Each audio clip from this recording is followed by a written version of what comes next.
نحمده ونصلي على رسوله الکریم بسم اللہ الرحمن الرحیم۔ نماز تمام فرائضوں میں سے نہایت اہم و اعظم ہے۔ قرآن مجید احادیث نبی کریم صلی اللہ تعالیٰ علیہ وآلہ وسلم کی اس اہمیت سے مالا مال ہیں۔ جا بجا اس کی تاکید آئی اور اس کا تارکین پر وعید فرمائی۔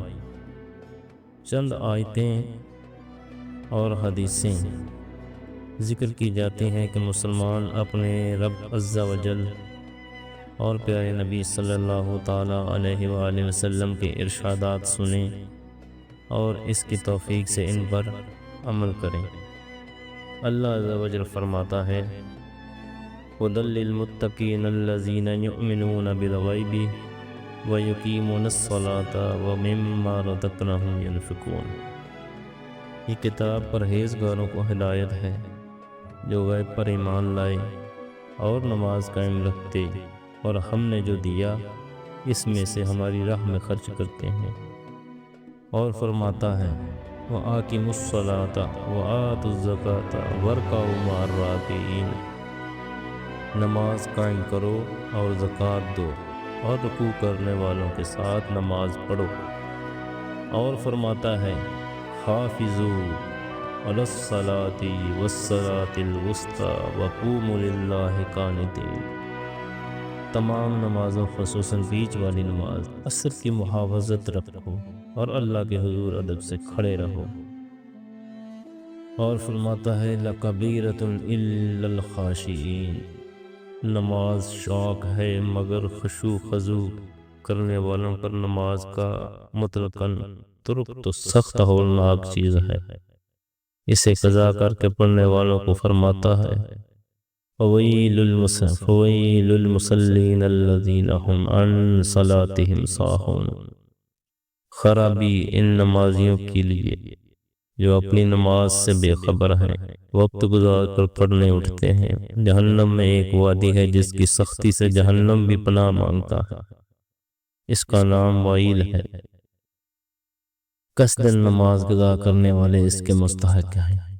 اور فرماتا ہے فَخَلْفَ مِن بَعْدِهِمْ خَلْفٌ أَضَاعُوا الصَّلَاةَ وَاتَّبَعُوا الشَّهَوَاتِ فَسَوْفَ يَلْقَوْنَ۔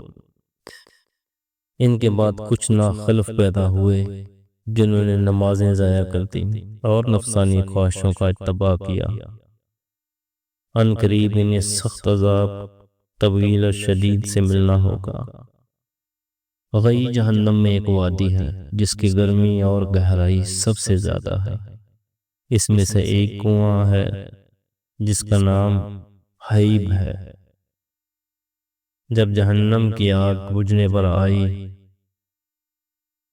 اللہ عز و جل کو اس کنویں کو کھول دیتا ہے جس سے وہ بدستور بھڑکنے لگتی ہے۔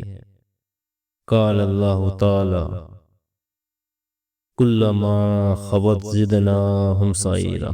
جب بجھنے پر آئے گی ہم انہیں اور بھڑک زیادہ کر دیں گے۔ یہ کنواں نمازیوں، بے نمازیوں اور زانیوں اور شرابیوں اور سود خوروں اور ماں باپ کو ایذا دینے والوں کے لیے ہے۔ نماز کی اہمیت کا اس سے بھی پتہ چلتا ہے کہ اللہ عز و جل نے سب احکام اپنے حبیب صلی اللہ تعالیٰ علیہ وآلہ وسلم کو زمین پر بھیجے۔ جب نماز فرض کرنی منظور ہوئی، حضور صلی اللہ تعالیٰ علیہ وآلہ وسلم کو اپنے پاس عرش اعظم پر بلا کر اسے فرض کیا اور شب اسریٰ میں یہ تحفہ دیا۔ والسلام والصلاۃ والسلام علیک یا رسول اللہ۔